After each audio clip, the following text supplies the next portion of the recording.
Welcome to the Live Courageously podcast show. I'm your host, John Duffy, and this is episode 67. This show is coming to you from a very special place from the island of Yap, where I've been for the last 2 weeks scouting for a future documentary film on Yap. And today's show is with my longtime friend and brother and courageous guest, Alex Gilfiley. And this trip for me and Alex's life are examples of living courageously. Alex grew up on a tiny Pacific island of Yap. This little island in the Micronesian island neighboring Guam is a sub-region of Oceania, comprising thousands of other small islands in the Pacific. The scarcity of education and jobs abound on the island, and opportunities for advancement were very limited. So at a young age, far back as third grade, Alex would pick fruits, nuts, coconuts to sell on the local market for his bus fare to and from school. He worked some low-wage jobs starting in high school, and through these jobs, one of which was a cargo handler at a small island airport at night while going to school during the day, which paid him only just $1 a day, an hour. He always dreamed of a better life for himself. He saw a sticker that read, "Army, be all you can be," and that would spark the flame inside of Alex that ultimately encouraged him to begin planning his move off the island in pursuit of a better life. Thus, the Army would be his one-way ticket that would bring him closer to his dreams. Some noteworthy moments that we'll be talking about in Alex's life include some of the following. He acted in his production. He managed The Flag, a short film that he did together with me that I directed. He was an honoree of a senatorial award for courageous commitment to protecting our nation's freedom. He was an honoree of the U.S. Congressional Award for valorous actions of gallantry in the service to our nation, including help save the lives of over 15 wounded U.S. soldiers in a helicopter crash and securing the bodies of 15 while risking his own life under heavy enemy fire in combat in Iraq. He was one of the few privates to be awarded one of the nation's highest valorous military awards in the Iraq War. And early in his early life, he overcame the temptation of retaliating against a group of people that plotted the murdering of his father, and he made genuine peace. He received acknowledgement as an awardee of the U.S. Presidential Citation Award for playing a major role as a team member that kicked off the global war on terrorism. He returned to Guam and Yap to care for his ailing mother until she passed away recently, and he was recently chosen as a cabinet member and the director of Yap's Youth and Civic Affairs Department. He is a visionary that is planning on creating a documentary about the history of Yap in 2025. And with that, I welcome my good brother, Alex, to Live Courageously. Welcome, brother. Thanks, John. For a minute, I thought, who is he talking about? Well, I just did the short version. So, I could have just kept going for a while and then you would have been in there sleeping. But, we're recorded in the same office, in his office in Yap, and I'm here. I've been here for 2 weeks. So it's kind of, it's great to be here, brother. So thank you for the opportunity, man. I appreciate you. Thank you. And thanks for the introduction. It's a little, I got a little emotional when you started talking about the dollar an hour and all that. That was a long time ago. Well, not really, but it's, yeah. Thank you. And thank you for visiting Yap. And thank you for having me on your show. It's an honor to be here. And it's one of my highest honor to say that you're my brother. You're my big brother from New York. Well, here's a picture of where we are, because when I was coming here, and before that, he calls me his big brother. I say I'm his little brother. We're going to have to argue that out. But this is a picture. I was telling people where I was going. Well, first I told them I was going to an island in the Pacific, and nobody knew where I was going. And then I kept giving them hints and hints and hints, and still nobody knew where I was going. But this is a map of Yap Island in Micronesia, and this is where we are today. So, brother, how did we meet? What took us on this journey? I always like to know, for people in the audience to know, how we came together and connected. What was our first meeting? I think the first time we met was in Hollywood, and we were. It was through our good friend George Ohan. So thanks to George Ohan. I think George Ohan has connected at least 75% of the people on this earth. He just has that gift to connect everybody. And then we met. We worked on The Flag, and then we worked on that film with. The short film with Robin Thicke. I don't know if you remember. Yes, that's right, The Flag. And then we did Robin Thicke, the veterans film for Robin Thicke. I don't know if Yeah, you. yeah, I remember that. You worked on that with me too. Right, right. So Yeah, that was and then a second we, film. That's been a long time. God, yeah, I forgot about that. yeah. Remember we were having coffee and then Robin Thicke came up and we're like, yeah, you can go over here and hang out. We're about to start. And we're like, oh no, sorry, that was Robin Thicke. He's the executive producer, right, of the film. Oh, he directed it. He wrote He it and directed directed it, it. and I line produced it for him. I wasn't And paying it was a attention. short film that he made. So yeah, it was pretty cool. Yeah. So yeah, and then after that, it's just you came to Colorado when you came to my ranch, and that was real nice of you. I was going through a hard time with my mother. You came to visit us, and then we also went to DC to do the flag. So that was great, and ever since then we just been friends. Well, we've talked about a lot of things. His something, from the Bronx to Yap, and we talked about doing a book together at some point. So that's down the road with us. But tell me, Alex, what does living courageously mean to you personally? Man, living courageously. That I see you wearing your dog tag with it on, and I think personally, living courageously is you know living your life intentionally with honesty. So you do what you have to do, but then you don't step on people and you don't bother anybody. And I think God will bless you that way. You just do what you're supposed to do. It's like uh, when my mom was sick and she asked me to come home. It was one of the hardest things to do, to give up everything I worked for to come here. And then, uh, but I did it through honesty and through courage. And then the Lord opened up a new door. And then now I'm here serving the people that I once grew up with. And it's an honor to be a public servant because I was a public servant in the States. In the military, I did contract work. I worked with the Veterans Hospital and all that.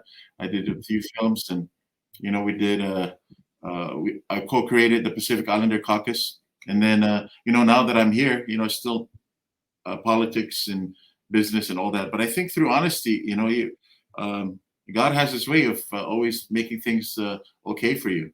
You know.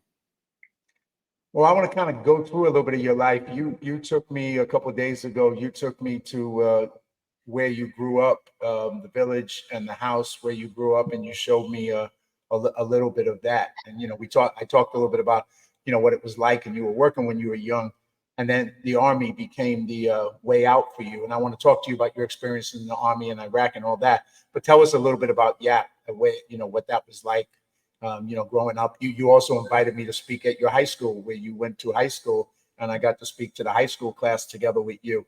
So tell us a little bit about the childhood that eventually led you to be an Army person. Well, it's interesting, right? Because when we meet in Hollywood and we go to the nice restaurants and have dinner and all that and drink water, and then we just take it for granted. But growing up, the place where I took you, that's exactly where I grew up as a kid. And if you just take that trail up the road, it goes up to where the well was. We didn't have any running water, so we had water from the well, just like in the old country, in the States. We go to the well, and then my mom would ask me to go get water in the morning, and of course, I didn't want to go get water, so I'd bring the bucket with me, and by the time I get home, it was half empty. And I'd have to go all the way back because I'm just spilling water all over the place. But yeah, growing up during that time was different. There was no running water. We had electricity, but I mean, if we would to base it off Western culture, we would say that maybe that's living poor. But if we were to normalize it and common and meet like halfway common ground, it's like we lived good. We ate seafood every day. We had crabs and we had food on the table. There's never a day we never had food. And my dad worked at the slaughterhouse, and my mom was a homemaker, and life was good. I never knew anything about poverty until I went to other countries of the world. Now being here and talking and thinking about all these things, it's like that's crazy. I've been around the world 3 times, and now I'm back here to where I started. So it's crazy how life takes you. Yeah, it is crazy, and people don't know, but like your life and the island life. You told me stories about your grandfather and about him going to Washington, D.C. and being the first governor of the island, and the history that goes with that, and also about the special, unique culture of Yap with this thing called stone money. So you shared some of those stories with me. So could you just share a little bit about that with the audience? Yeah, I when I graduated from my class, and with the highest GPA in my class, I had to write a speech. But then through, I don't know if that's even politics, they said, no, you're going to be salutatorian because you skipped a grade, so you don't deserve it. You've not been at the high school for 4 years. So they made me salutatorian, but I had the highest GPA. And then I went to my grandfather, and he was then retired. And as a former governor, he was helping me write my speech for graduation. And he told me, and I wish I can depict that in English, but it's really hard. But the best way to translate it is he told me, he said, wherever you go, never forget the the pride and the dignity that you have growing up here, and this is your home. So leaving, and there was a lot of bad taste in my mouth, and when I left, I didn't really have plans to come back. But the more I grow up, because I was young and stupid, I just wanted to go and travel the world and never come back. But then growing up, my mom would always keep me grounded, and I was growing up away from home, which is kind of weird. But the more I think in my mid 30s, I started to really cultivate and remember the words of my grandfather about the pride and dignity, and he would always talk about the relationship between Micronesia and the United States, and how he went to DC, and he's met all these former presidents during his time in the 70s all the way to the, I believe, early 90s, mid 90s. And so he's a man that when you talk about him here in Micronesia, he's pretty well known because he's part of the founding fathers forging the relationship from when the trust territory moved from the United Nations to the United States. And it was me coming back here and playing a small role in that. I feel like I'm obeying my grandfather, so to speak, and also giving back to where I grew up. And you went in the army at pretty young. And what was that experience? Obviously, you ended up in a war zone. You ended up in a war situation, and you had a pretty tragic event happening over there that changed your life.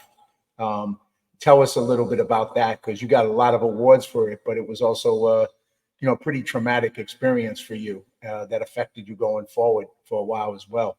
So share a little bit of that story if you don't mind. Yeah. Well, my oldest uncle, he was in the Navy, in the U.S. Navy, and then my youngest uncle was in the Army. And I remember one time he came home, and I believe I was like about fourth grade, and he had this sticker that said Army dot, be all you can be. The other, I think right now, is like Army of One or something, which I still don't know what that really means, because I still like the old one, the Army dot be all you can be. And so that sticker I would look at it every day because I put it right on my door, and every day I walk into my door, I see it, and it says Army be all you can be. And then that little sticker, I would say that was my first experience with inspiration or inspirational talk and positivity, thinking positive and trying to stay goal oriented. So it changed my mind in the way that I thought. And so I really thought, yeah, I can be anything I can that I want to be, And so it was the Army. And and I remember, John, I was a junior in high school, and I took the ASVAB and I passed, and I was like, wow, I'm getting off this island. I'm going to the States. So I went, I did all the paperwork. I took my passport, went, met with the recruiter, and then we did all the paperwork, and I was ready to go. And they said, okay, can you give us your diploma? And I said, diploma? No, I'm a junior. And they said, no, you can't join the Army as a junior. You need a diploma. And I said, and I was really bummed, John. So I said, so what do I do? How can I make this happen? And they said, well, if you have a GED. And I was like, what's a GED? How do I get that? And they're like, I don't know, maybe from education, from the Department of Education. I'm like, okay. So I ran from downtown, and you've been in Yap, so So I ran for about a mile and a half all the way to the education, and I went there, opened every door, and I said, where do I get a piece of paper called a GED? And they're like, oh, the GED class is downstairs. So I went to this lady, and I asked her, I said, I'm here, and I need a GED. And they're like, oh, you're going to sign up? And I'm like, yeah. So they said, okay, here's the list of dates to start. And then I'm like, what do you mean? No, I need it today. I need the paper today. And then she said, no, you got to take classes. And then I believe it was like, I don't know, 6 to 9 months, then you can get your GED. And so I was really bummed. So I was walking down the hill and I was like, man, there went my army dream, because I just wanted to leave. I really wanted to get my life started, because I know that my family couldn't afford for college. I mean, my sister went to college in Texas, brother went to Hawaii, and with me, they said, you're dumb. You just stay on the island. That's pretty much. Yeah, even though I graduated highest GPA in my class. So yeah, and then fast forward, I joined the army, and I think with going through the army, meeting different people from different walks of life, and traveling to I don't know how many countries now. Yeah, I should sit down one day and write all the countries I've been with from I don't know from Spain all the way to South America, all over Asia, Africa. Yeah, um, it's just and then, talking about that helicopter crash, it was actually in November 2nd of 2003 when the war was dying out, and our sister bird got shot down, and we landed next to them, and then they were shooting, and nobody wanted to get out. I mean, who in their right state of mind would get out to go and go against? And I was the only one that had a bulletproof vest, and I was the only one that got out, and I ran into the ball of fire. There was a Chinook with about 32, 33 people that was blown up midair. I went there while they were shooting at me, and I got a gun from this dead pilot. And it's just a traumatic story. Long story short, I don't know if it was I believe it was Special Force or Rangers. They came in and they helped. And I remember because I was carrying bodies right over the cornfield, and it was muddy. So every time I would take a step, the mud will come above my knees. So imagine carrying two bodies on my shoulder, and then the mud still coming to my. It was physically, it was physically challenging. So by the time the first little bird from Special Force or whoever they were, they came in, and that's when I felt safe. And then I think that's when my body just gave out, and I just passed out. I couldn't walk, and they medevac me out, and it's just it was because I mean you've been here and you've seen how the life here. So living on a small island like this and then going to combat is just like it's it was traumatizing for my brain, but you learn to live with it. Well, yeah, because you're on an island, which I found out being here was, there's no weapons, there's no guns, there's no gunfire. It's not like my neighborhood when I grew up in the Bronx, where people were putting guns to my head and stuff like that. I mean, it's a very different experience, man. Yeah, I mean you have people that do bad things, like maybe my brother would steal my hammer, but then I'll find it at his house. Yeah, Yeah, that's a little milder version of doing bad things, man. yeah. But like you said, then you're in a war zone, and so when you got injured and they medevac you out, how long was the recovery period for you to recover Uh, from that? they kept me in the hospital because they were trying to get a hold of our team and they couldn't. So my mom and dad got the call. They said, "Oh, your son was in a helicopter crash, and we're trying to contact him." And then, which later on, I'm like, "Why would you call somebody's parents and tell them your son was in a helicopter? But don't worry, everything's okay." Yeah, but I don't know. I think maybe a week or two, I was on bay rest. I was Okay. just resting, and then they put me on radio duty, so I just manned the radio. And there's always medevacs coming in, people getting killed, people getting shot. And when Saddam Hussein's two sons, when they were shot, I was there when they brought them in through the helicopter. Yeah, Oh, really? you know. So you finished your term of service after the injury as well. I served 6 years, 11 months, 9 days, and 6.5 hours. How many Yeah, seconds? maybe 7. Yeah. Well, clearly you remember the time. And then, Alex, you come out of that a very unique experience coming from the island of Yap, and then you come out and you go on to go to school and tell us a little bit about your education. I mean, you went to UCLA, you you went to multiple schools and you got multiple degrees. So share a little bit about your ongoing education that came after the military. Uh, yeah, I got out of the army in Hawaii on Oahu, and then I went to I think I went to real estate school first, just so that no, actually no, I went to Bible school. Believe it or not, I'm embarrassed to say that I went to Bible school because I'm far from being a preacher. But I went to Bible school for 2 years, so got a theology degree because I wanted to know who God was, and at least that's my belief that I believe there's a God up there and that there's Jesus. So I wanted to know if it's really real or not. So I went to Bible college for 2 years, and then I went to real estate school, and then I met my mentors, and they started to mentor me with finances and how to live a better life and think outside the box, think big, and getting money and making money is not a greed thing. It's the more money you have, the more ways you can help people and means you can help people. And so they start to really mentor me to change my mindset. And after that, I went to Honolulu Community College, went to UH, transferred to LA, and then I went to UCLA, and then but I didn't finish at UCLA, and then I went to University of Phoenix where I finished, and then I wanted to go to Chicago School of Psychology. I have about I think almost 2.5 years, and I'd like to go there and finish my PhD in psychology so I can help out veterans eventually, for free. Probably do that on my off time when I'm not doing my business stuff. I can be a psychologist because I understand the PTSD and the sleepless nights and all that stuff you have to go through. The temperaments, the anger, and then people just look at veterans and they're like, they're weak. I heard a veteran one time saying on the news, they say, "Oh, veterans that have PTSD, they're weak." And I'm like, I don't know. Yeah. Because if they were weak in the first place, they wouldn't have gone into the situation that got them traumatized. If they were weak, they would have never went into that situation in the first place. So it's just, it's subjective and people have their opinions and I respect them for that. But yeah, I don't believe that. It's just, some people, it's just like there's so many ways to skin a cat,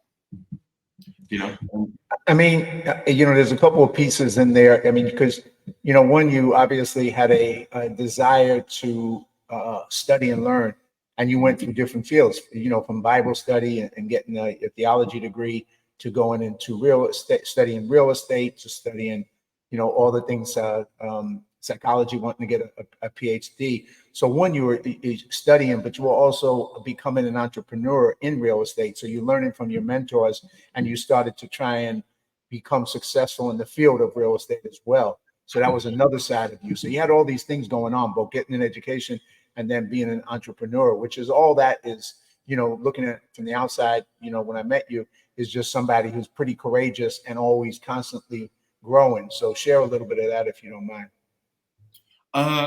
I guess I really wanted to finish my master's and get my PhD, and it's not. It was just a goal that I needed. It's not that I needed it to make money because I was already making money. So I just did it because it was something that I really wanted. And then when I got it, I'm like, I'm still the same guy. When I got my MBA, and then I'm sure when I get my PhD and become a doctor, it's just gonna feel the same. It's just living. I guess you're right. That's living courageously. It's just you set the goal and you just keep going and you don't stop. There's a lot of detours in life. I think John, that success is like a straight line, but it's not. I wish it was. Sometimes you have to take many flights, like to get to Yap. Yeah, it isn't a quick journey, man. yeah. It's a long journey, and you put in all that, and then you also did all kinds of other things because you worked for the VA. You worked for the VA for a while as a counselor, I believe. You've worked for the government in different capacities. Tell us a little bit about that. And I have a story that I'm going to share that you told me years ago that I always remembered. But tell us a little bit, and I'll share that story that you told me.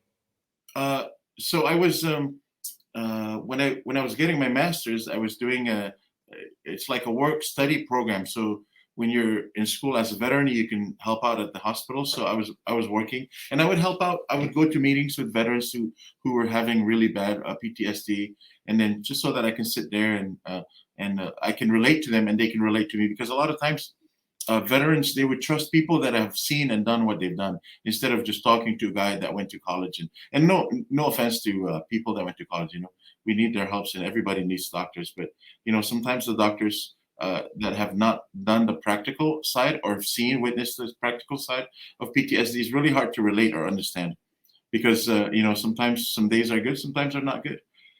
So that's where I started when doing that. And then before I even moved to Hollywood, when I was in Hawaii, I started a refurbishing company. I did some security, and then when I moved to LA, I had a small security company, and doing marketing as well. I had doing freelancing for small businesses. So, and then investing in real estate and stocks. So it's just a lot of stuff and that I was doing, because they say the average millionaire has what, 4 to 6 paychecks. So I was like, man, I gotta increase my net worth. And they say your network is your net worth. I mean, your net worth is your network, or vice versa.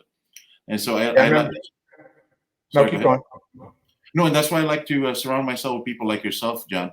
That live courageously, and because you're as good as your closest friends. Yeah.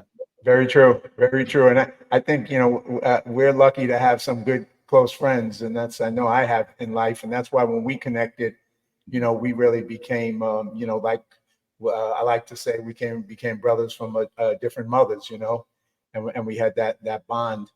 I remember a story, Alex, when you told me when you were working at the VA, and and I can't remember all the details, but you kind of like broke the rules. I think just you had somebody there, a patient, and he needed to go home, and you ended up driving him home, which was a violation of policy at the time to do that. But the reason you did that was because he needed it, and was your heart was like you were willing to do whatever to help him, and you did. And it's a small thing, but that's kind of where the big things come from. That kind of a person that's willing to, put themselves out for others and not just for themselves. So I always remembered that story, and I was like, yep, that's the way to live, man. That's the way to always live, is to be willing to help somebody who needs it. Yeah, thank you, John. Yeah, at the VA, you run into a lot of people that, a lot of them needs help from every angle. There's people that come in and they say, "Oh yeah, I was in Somalia in 1999." I'm like, "Really? We were in Somalia in 1999?" Or they would make up all these stories just because I realized, some like that older gentleman that I was able to help. Take him home, and I'm not supposed to. And then there's people that come in, and because they need help, and then they would say, like stolen valor. We have a lot of those these. Yeah. But for the most part, there's people that come there and they just need help. And and then sometimes our system, it fails them. And then imagine like somebody driving from Ontario or from the Valley just to get to the LAVA, right? And they drive 3 hours and they get there, or the VA in Long Beach, and then they say, "Oh, by the way, your appointment is canceled. You got to come back next month." And they're like 75. So it's just, and they're sick and they're out of meds, and it's just, yeah, it's a horrible story. So I started to witness all that, and I was like, if I can just help out one person at a time, that I'd be happy. I can go to sleep happy at night. Yeah, well, that's the hardest thing, because you saw it up close and personal. A lot of there's good people in the VA, there's good doctors in the VA, there's people who are doing good, but then there's a lot of people who it's just a job and they're just bureaucratic, and it's like it's like the DMV. They don't care. That you stand at the back of the line. They don't have that concern for people. It's just and it's not an easy job, but still, those are the things. When you have people who care, you can make a difference. You can help people, and that's what you did while you were doing that. The other thing as an entrepreneur, I remember you telling me that one of your books that you read, besides your personal mentors in real estate, was Rich Dad Poor Dad, and that was something that also you got some of the mindset out of that, in the real estate business. And it was a book I read as well, and it's just once again a book that encourages people to be entrepreneurs, to build that a work for themselves? Tell us a little bit about that. Well, thanks, John. That's a great question, and I've done some, I've done a lot of public speaking in Hawaii and California, in some of the colleges. Like I've done lectures at Compton College, Long Beach Community College, and it's just, a lot of times I try to share with the kids that if you have good focus will get you far, and that book written by Robert Kiyosaki. So my mentor in Hawaii, and his mentor is Robert Kiyosaki. Ah, So they wrote a book together. It was a best-selling book, and so Robert Kiyosaki mentors my mentor, and then my mentor mentors me. And so that's the first time I learned about Robert Kiyosaki, and the book changed my life because he said you can start with no money and then end up with a lot of money. And I was like, how do you do that? So and then the book, of course, I'm not gonna because I hate to ruin his story in the book, but the book really changed my life, John. And that's when I really started to think, because there's a part in there where he said, he grew up in a small town in Hilo, and they were really poor, and his dad was lieutenant governor and ran for lieutenant governor. And then it's the same exact story as my story. I grew up in a little island, and if he can do it, in my mind, I said, man, if Robert can do it, I can do it too. And I'm not as rich as Robert Kiyosaki, not yet, I hope. well, he is still out there. He is still active. He's still talking. He's still sharing a lot of good ideas about taking responsibility and being entrepreneurs and understanding, how you succeed in life. So he's definitely somebody that people can still check out as well, for sure. Yeah. But then you went on, and then from all that, you ended up in this crazy place that I'm about to put up. Whoops, there it goes. One more time. Hollywood. You ended up in Hollywood, of all places, man. What were you thinking? Exact same thought that you thought. Exactly. And I don't think either one of us expected it. So it was like somehow we ended up there, and obviously it wasn't my plan as a kid, but somehow it happened. Yeah, remember the computer building that I took you to at the Yap High School? I know we didn't have a lot of time to talk, but that's the high school that I went to, and where that exact building was the computer building. And during my time, I was the only sophomore that was taking the computer class, which is called multimedia, and we were doing music and we were doing movies. And so that's the first time I ever made a movie in my life, was when I was a sophomore. And then I had good grades, so I skipped a grade. I went to become a junior, and then senior, and then that's why the principal at that time said, no, we can't give you a valedictorian because you weren't in high school for 4 years. I'm like, isn't that a good thing? Who would want to be in high school for 4 years? So I was, that's where I first started making movies. So when I got out of the Army, I was doing a lot of things. I was doing refurbishing. I even did a mobile car wash company. And then I was at church one day, and this agent from Australia and New York met me at church, and she said, hey, you ever thought about modeling? And I was like, no, not really. I'm doing some acting here at the church. So the church that I was going to, I was doing plays with the church, outside the church. Some nights we would have like audiences of over 15,000 people come through to our shows. So it's pretty big, and it's like Broadway level production, because there's lights, thunders, everything. There's water, smoke, everything is happening on the stage. So I was having a good time. And then she said, hey, if you ever thought about modeling, come in and see me in Waikiki. So I met her at a hotel. We talked for a little bit, fast forward, signed a contract with them, because the reason why I signed a contract with them is for every dollar we would make, 30 cents of that dollar would go to children that needed prosthetics. So I said, no, I want to do that. Wow. So that's why I signed up with her, and took some photos. And before you know it, I was supposed to go to Paris for this runway show. I did a few in Hawaii. There was one in New York, but I didn't want to go. And then my mentor told me that I needed to focus. And then, man, this is crazy. It's like, I feel like I'm only 40, but I feel like there's so much stuff that happened. It's no funny. Kidding. No, just thinking about it, it's like, man, yeah, all that stuff happened. And then, before you know it, I was doing background acting. on this TV show, Hawaii Five-O. Everybody knows Hawaii Five-O. And then I played a featured role on Off the Map with Steven Spielberg. And then, but before that, I was a background actor on A Journey to the Center of the Earth with Dwayne Johnson. That's when I was just starting. And so I got to chat with Dwayne Johnson, and he told me he knew about Yap. Oh, really? Yeah, he knew about Yap. I mean, of course, he knows about American Samoa, but he knows about Right. Yap. He said, yeah, that's the place with the Bitcoins. And I'm like, yeah. Yeah, so those good conversations I had with him, it was mind-boggling that I could sit there and just chat with him. And it's man, that's crazy. Just thinking about it, I'm losing my train of thought thinking about all these things that happened. But I'm 40, so you can keep asking me the questions, because if I go, it's just I don't know what to talk about. So, well, you got plenty more years ahead of you, man. So this is just the beginning. But you did all that, and then you also got involved in other stuff in the community. I think when you were in California was when you co-founded the Pacific Islanders Caucus. Is that correct? Yes, sir. And tell us a little. So once you started kind of moving into a little bit of the political sphere, in that way. So tell us about the.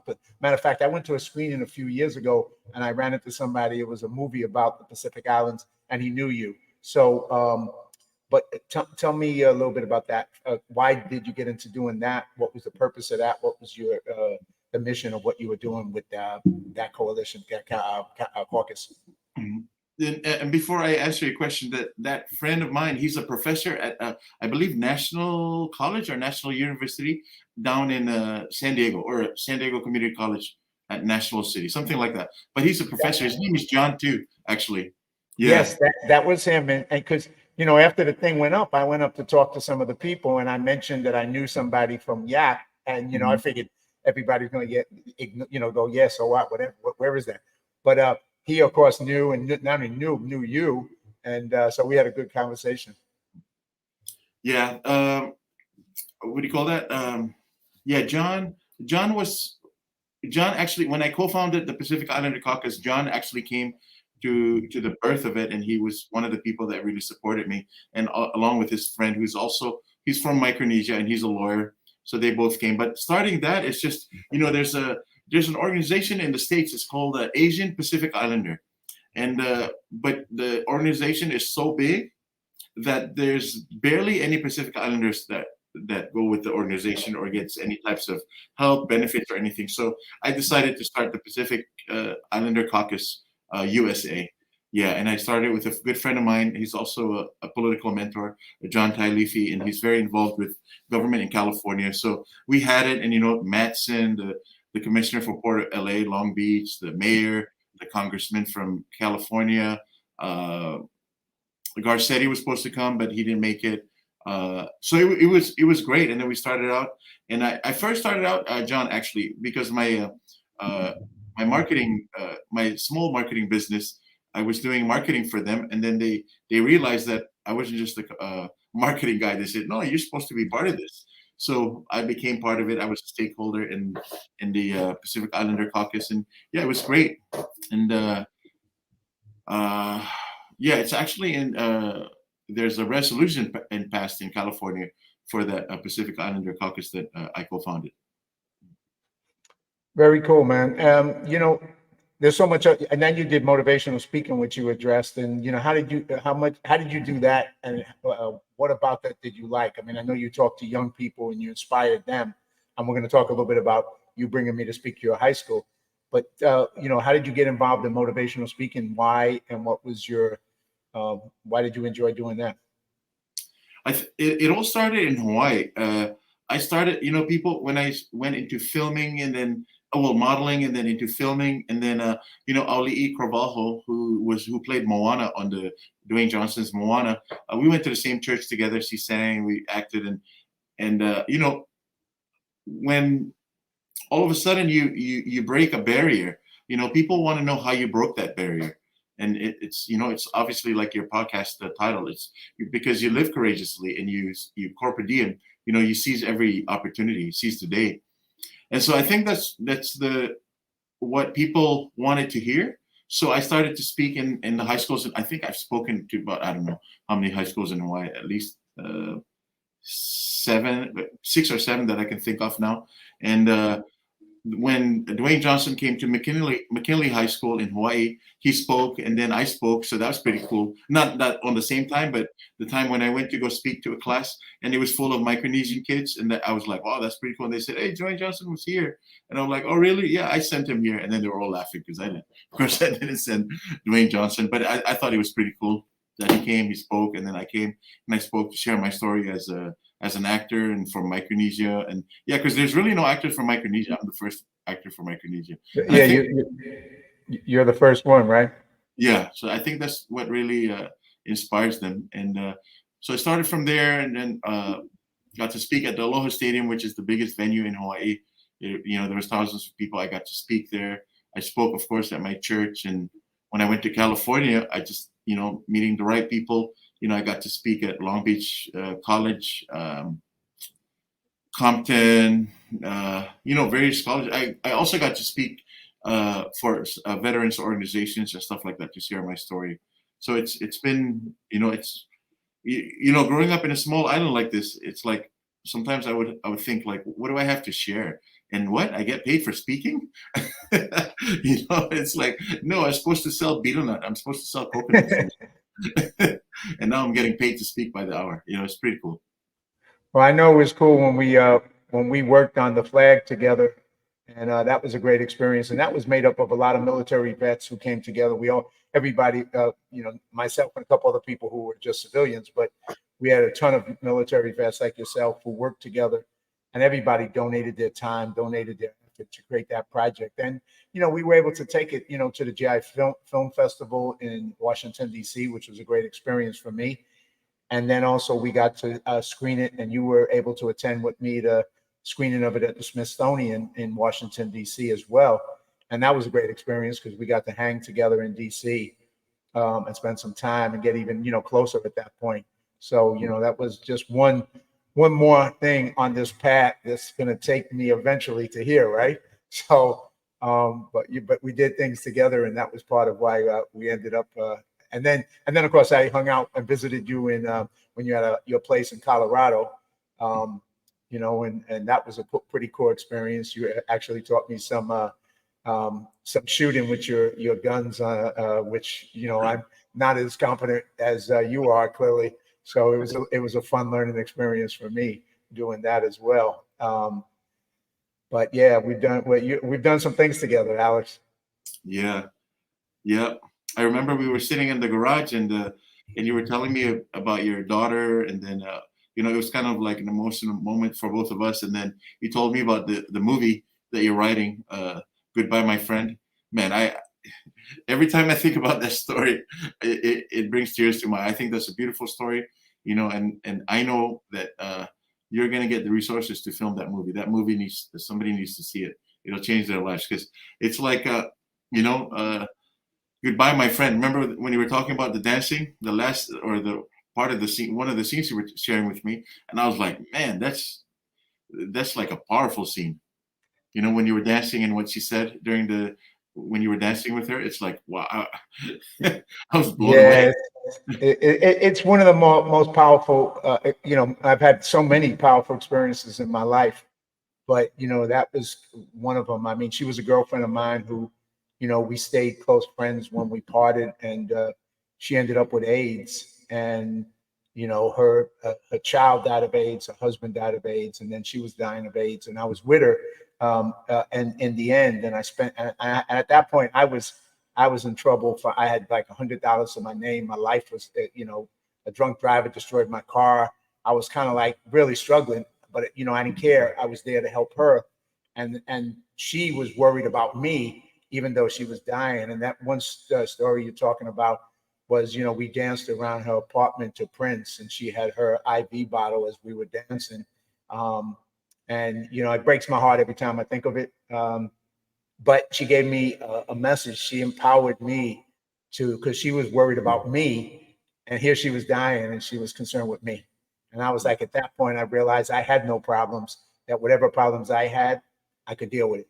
And so she gave me that gift. And then when I went to California, I ended up never knowing that I would end up doing a play and perform that for the runaway kids in Hollywood at the shelter, and begin and have them come up crying and ask to go home and call their parents. And so she was I was the messenger through her to be able to change those people's lives that day. So yeah, it's a powerful experience, man. It's one of those ones that you just, it's like I always say, God had bigger plans for me than I had for myself, clearly. So, but yeah, I'm gonna do it. I wrote the script, so we'll see. We'll get to that. But let's talk about what brings us here, and that's kind of what your vision, your dream. It's another very powerful thing that you're trying to create, and this is a picture of us. After 3 flights coming from LA to Honolulu to Guam to Yap, this is me being greeted and being putting lays all over me by your team, taking me through VIP right out of the airport, and I'm like, how's this possible, man? A high school dropout from the South Bronx? Come on now. But it was such a great experience. It was, it was just like I was so tired, but the minute I came through and saw all of you, my energy went through the roof. I was like, I could have stayed up for another 24 hours at that point.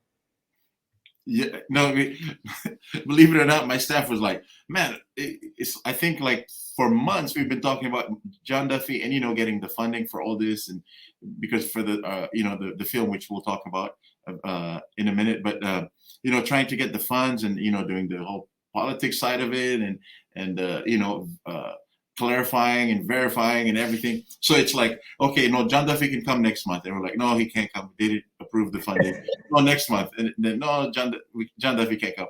So one of my staff says, okay, when are we going to get over with this John Duffy stuff? In a good way. Is he an imaginary friend of yours, or is he real? I think that's what they started to think. And then, now that you're here, they're like, oh no, we like that guy. We like your friend. We love him. Yeah. And I think they're learning a lot from you. They're learning a lot from our friendship, it's like when we were doing our book together, and one of the titles that we thought about was Unlikely Brothers. When I told them that, it really resonated with them. They're like, yeah, he's like as white as you can be, and you're as we don't know what you are. Well, I'm going to put up this thing because since you mentioned it, we have to go here, and I'll come back. But you took me to speak to the school here, and here is me at your Yap High School speaking to the class, and it was the funniest thing because you shared your story, I shared my story, coming from the ghetto and dropping out of high school and walking on hot coals, and then somehow being successful and doing all the things I do. And you shared your story, and we both kind of, like you said, unlikely brothers, because we both kind of overcame coming from the bottom, right? But then, and then at the end, you closed it. And then what did you say? And it was the best moment, man.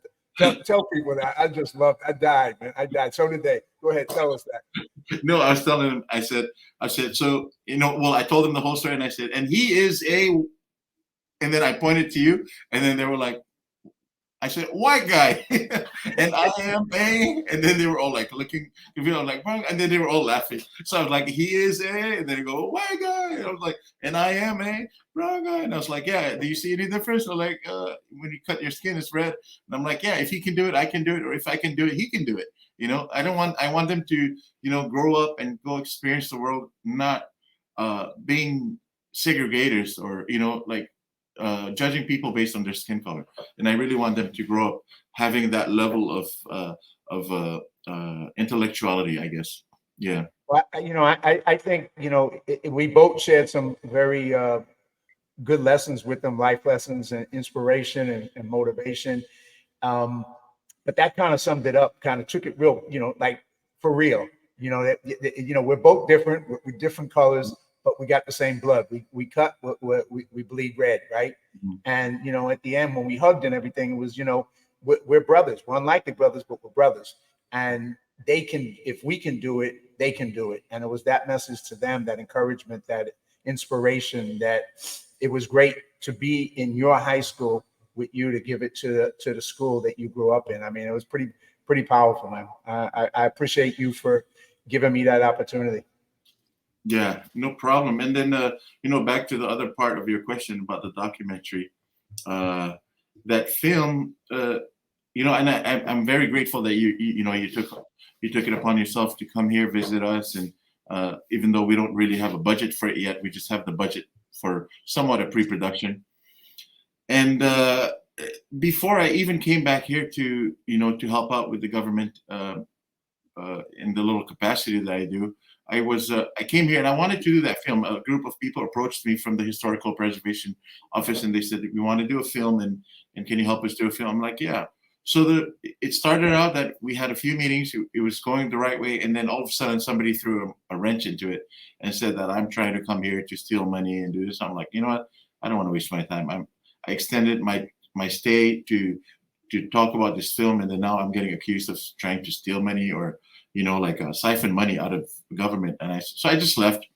So the project fell apart. Now only God knew that probably 8-9 years later I'd be here, and I become a director, and then that very same office is one of the divisions under my department. So how like we always say, God always has a better plan or a bigger plan, and that's what it Amen. is. So Well, that's that's what. definitely it. And then, the first day I showed, you, got me into right away to a meeting here. No, SU, your SU in the cabinet meeting. But I think, hold on, there's another meeting that I think, if I got a picture of it. Yeah, that's a picture of me and you and the governor of YAP. And so you brought me in, and yourself and me presented a little plan to them about what you're trying to do with this documentary of YAP and what's the purpose of it and what's its mission. And so we were able to share that. That was my first day here, to share that with your legislature and your governor and your elected officials, and give them the backdrop of what you wanted to accomplish. And then from there, the next couple of days I was at Yap Day, which was the perfect time, and to be able to see the culture and see the dance and see what's unique and special about Yap. But tell us a little bit about that. Tell us about the documentary. Tell us about your vision for what you want to accomplish with this. Thank you, John. My idea behind this project is so like when Hokulea went around the world, and I mentioned that last night at your your farewell dinner. When Hokulea went around the world, there was not a lot of publicity about Papa Mau. They call him Papa Mau. He's indoctrinated. He's a PhD, but he was indoctrinated into the UH Manoa PhD program as I can't remember what they gave him, what type of PhD. But I have to look at. I'll confirm it with you on a later on a later date. But he was the one. He's from Yap. He's from Satol. Where you guys? No, you guys went to Face, but he's from Satol. So your driver Medicine, he's actually from that island. So Papa Mau went to Hawaii, shared with Thompson, Nainoa Thompson, Eddie Aikau, and all those people. And then when they sailed around the world, I felt like they should have given more credit to the master navigator who is from Yap, and it wasn't. And so they sailed around the world, and then there's tattoos that are from Yap, and it's also in Japan, Germany, and it was during the ancient times where they would travel by canoes, and then some of them were done during the World War I, World War II, and so a lot of these places, like different places, they would claim that that's their tattoo or that's their knowledge or that's their canoe design, but really it's from Yap. And at the beginning of our podcast is, I wanted to exemplify my version, or how I every time I see Live Courageously, how I see it is like you live it from a place of honesty, and then you just do your own thing. So I believe this project is really living courageously to define a line between who's really who do these knowledge really belong to, and it's through ancient lineages of navigators from Yap that they built canoe, they sailed around the world. And so that's my goal. So this documentary is going to be comprised of like 3 parts. It's going to be, one is for ad, one is the film, and then one is going to be archiving for educational or things of that nature. And then I talked to the FSM Congress, and they're willing to fund it. And my ultimate goal is to do this doc, and maybe midway or maybe after this documentary on the next project, we're actually going to sail around the world on those canoes. We're going to sail around the world, and then we're going to have a lot of get a lot of PRs, get a lot of cameras, and then so the world will also know that these knowledges. And then Hawaii, of course, has a lot of money, so they did this like as soon as they knew how to do it to go around the world, they sailed around the world. And here we're able to sail around the world. The problem is the funding, and Right. so I believe that just like our message at high schools, the time when you spoke to the high school kids, we said, if you can do it, I can do it. Or if I can do it, you can do it. So if Hawaii and Guam can do it, Yap can do it. It's no competition, but it's just healthy. Exactly. And that's the thing you spoke with the kids about too. You have a dream, to dream big. That was the other message that you wanted to share with them. And you asked me to kind of make sure that I touched on that too, was the idea of that they need to dream big. Because sometimes it's hard, you think you can't do these things, but you look at your life and if you go back and you're sitting in the class as a little kid, would you have dreamt any of these things that you did? No, you would have, you know what I mean? So Yeah. the fact that you did all these things and you're still young and you still got a lot more to do, is it just tells you that, to get them to dream big, because you don't know what you're going to accomplish if you're willing to dream and then take action and then go do it. So same with your documentary here. You got big dreams, you got big plans, you got big action. It's not just about dreaming, it's about taking the action and then making it happen. And you got the plan for that. So that's kind of what brings us together. And I'm just thankful. I mean, you took me to islands by plane, you took me to islands by boat. You've taken me everywhere since I didn't expect any of this besides speaking. And then to wrap it up last night, this is a picture with some of the folks last night. You did a reception for me with the governor, the lieutenant governor, people from the legislature, and then the chiefs from different areas of the country, right? The chiefs, and so I had a chance to talk to all these people. And just like you're saying, one of the points, besides being honest, the point that they really stressed to me was respect. That to deal with everything and everybody with respect. That's the way you build a relationship. That's the way you keep a relationship. That's the foundation. And they repeated it many times because they wanted to make sure that this guy from the mainland wasn't that slow that he couldn't get that message. But it was a great message, and I really appreciated it. Yeah, thank you, John. Sometimes some of the places that I've spoken, and especially in the harder neighborhoods, I always tell them, and even here because I've been a guest speaker here, to a keynote speaker for Yap High School. I don't know, 2007 or 8, somewhere around there. And the title of my message then was, it's okay to think big in small places, but it's not okay to think small in big places. And that's really like what really has gotten me, I can't say that I've done that much, but I've done more than I thought I would. So that's really gotten me to a lot of places, because, when I was here on Yap, I would walk with my mom from we would walk for about 2-3 miles, sometimes 4 miles, to get to another village. And I always do this with my mom, and my mom I would irritate her, because I would say, I would speak to her in our language. That's before I learned English. I would ask her, I said, Mom, could you imagine if we had a car? And she's like, and I was like, Mom, could you imagine if we had money to eat ice cream? And that's like my topic all the time. I said, Mom, could you imagine if I had a bike? Mom, could you imagine if I'm in Hawaii? Or Mom, could you imagine if I was in Guam? And I think at this age, I still imagine. I said, I would, now that my mom is not here. And then, actually, before she passed away, and I talked to her about that conversation. I said, Mom, remember when we would walk and you would get irritated?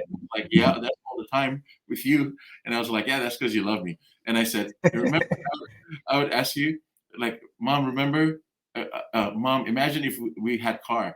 And she was at my ranch in Colorado, and I was like, see, now we have cars. And she's like, just go make this. That's cool, man. Hey,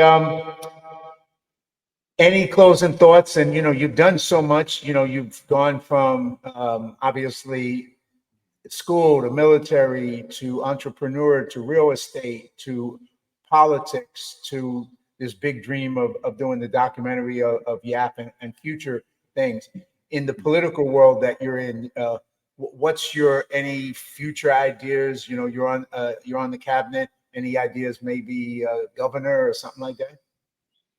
Um, you know that nobody can promise what tomorrow would bring, but I'm solely here to serve the people and serve my people and serve the place where I grew up, born and raised. And the people will speak, and they are going to speak. And my purpose here is just to serve, and I'm not even thinking about anything to that extent. But I always believe in this verse in the Bible, John, and I think that's why you're a very blessed man, because I would parallel this with you. It's in Luke 16:10. It says that when you're faithful over little, that God will trust you with more. And I think that's one of the reasons why you've become very successful, and that God has trusted you with a lot. You've met, having the gift of access, people take that for granted.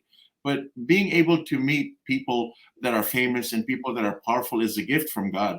And that's because if you're faithful with the friends that are, per se, maybe they don't have all the money or all the fame, and then you're still faithful and you're still honest and you honor them, and then you value them just because they're a human being, God will open up doors for you to meet wild people, like not wild people, but famous, powerful people beyond your wildest dreams. And I think that's one of the reasons why you're very blessed, and I admire that about you, because you've met so many people, you've changed so many lives, and I think that's why God trusts you with a lot of things. So, and I thank you for that, and I thank you for your podcast for having me on.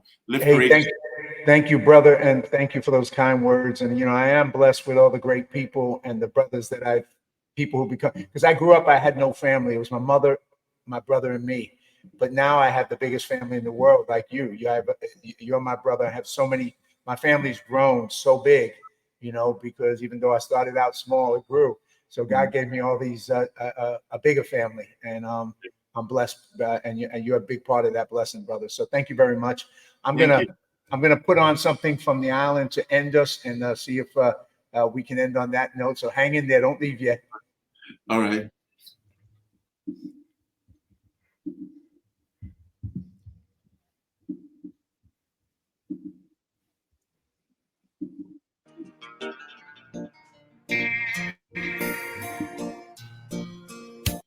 Oh.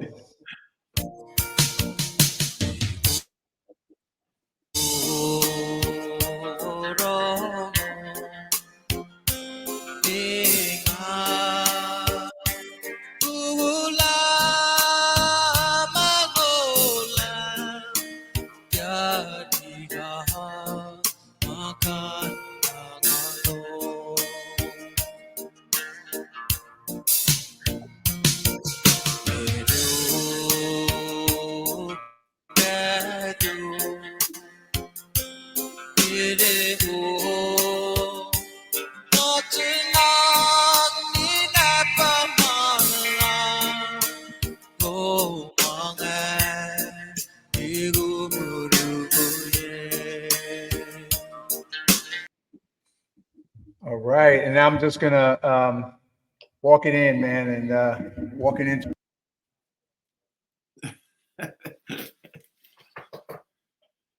I can't believe you like that song, John. I love it. I love it. I'm gonna be playing it every day back in LA. All right. This is where we shake hands. Right on, brother. Thanks, Thank you, man. appreciate it. All right. Love from you.